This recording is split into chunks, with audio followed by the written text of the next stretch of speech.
कांग्रेस प्रदेशाध्यक्ष नाना पटोले ने आज गोंदिया में मीडिया से बात करते हुए बीजेपी पर हमला बोला। पटोले ने विदर्भ में बीजेपी के पिछड़ेपन और हिंदुत्ववादी विचारों पर तीखी टिप्पणी की। वहीं पटोले ने राहुल गांधी के बयान पर बीजेपी की ओर से जारी विरोध प्रदर्शन पर भी प्रतिक्रिया दी है।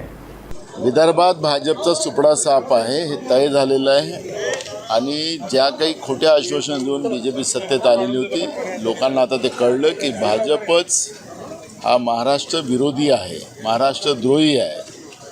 छत्रपती शिवाजी महाराजांच्या प्रतिमेमध्येही कमिशन खाणारं हे भाजप हे आता लोकांच्या लक्षात आलेलं आहे आणि म्हणून त्यांना एवढ्याही जागा मिळणार नाही, त्याच्यापेक्षा कमी जागा विदर्भात त्यांना मिळतील। बघा, जातीवादी व्यवस्थेच्या समोर, कारण की आता देशातल्या लोकांना आता ते कळलेलं आहे आणि भाजप हा किती जातीवादी आहे, धर्मांध व्यवस्थेमध्ये आहे आणि त्याचे परिणाम आता त्यांच्या सत्तेत आल्यानंतर कळतात आहे।